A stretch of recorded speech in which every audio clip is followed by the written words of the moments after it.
புளி செய்ய 150 கிராம் இஞ்சியை கத்தியை திருப்பி வச்சு மேலே உள்ள தோலை இது மாதிரி எடுத்துகிட்டு கழுவிட்டு குட்டியாக கட் பண்ணிவிடுங்க. 30 கிராம் புளியை கெட்டியாக கரைச்சிடுங்க. 10 பல் பூண்டை கட் பண்ணிவிடுங்க. கடாயில் 1 ஸ்பூன் கடுகு, 1 ஸ்பூன் மல்லி, 1/2 ஸ்பூன் சீரகம், 1/4 ஸ்பூன் வெந்தயம், 3 வத்தல். கடுகு நல்லா பொரிஞ்ச பிறகு ஆற வச்சு பொடி பண்ணிவிடுங்க. கடாயில் 75 ml நல்லெண்ணெய் விட்டு கடுகு, வத்தல், பூண்டு பொரிஞ்ச பிறகு கருவேப்பிலை இட்டுக்கோங்க. நல்லா பொரிஞ்ச பிறகு இஞ்சியை போட்டு 7 நிமிடங்கள் மீடியம் ஃப்ளேம்லேயே நல்லா வதங்கின பிறகு கலர் மாறி வந்த பிறகு இப்போ புளி தண்ணி ஊற்றிக்கோங்க.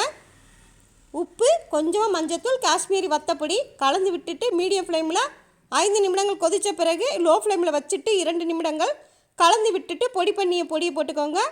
திரும்பவும் 2 நிமிடங்கள் கலந்து விட்டுக்கோங்க. அடுப்பு சிம்லேயே இருக்கட்டும். இப்போ 2 ஸ்பூன் சக்கரைத்தூள் போட்டு 2 நிமிடங்கள் கலந்து விட்டுட்டு இறக்கிக்கோங்க. அவ்வளவே தாங்க. இஞ்சி புளி 2 மாதம் ஆனாலும் கெட்டு போகாது, உடம்புக்கும் நல்லது. காற்று புகாத பாட்டிலில் எடுத்து வச்சுக்கோங்க. தேங்க்யூ.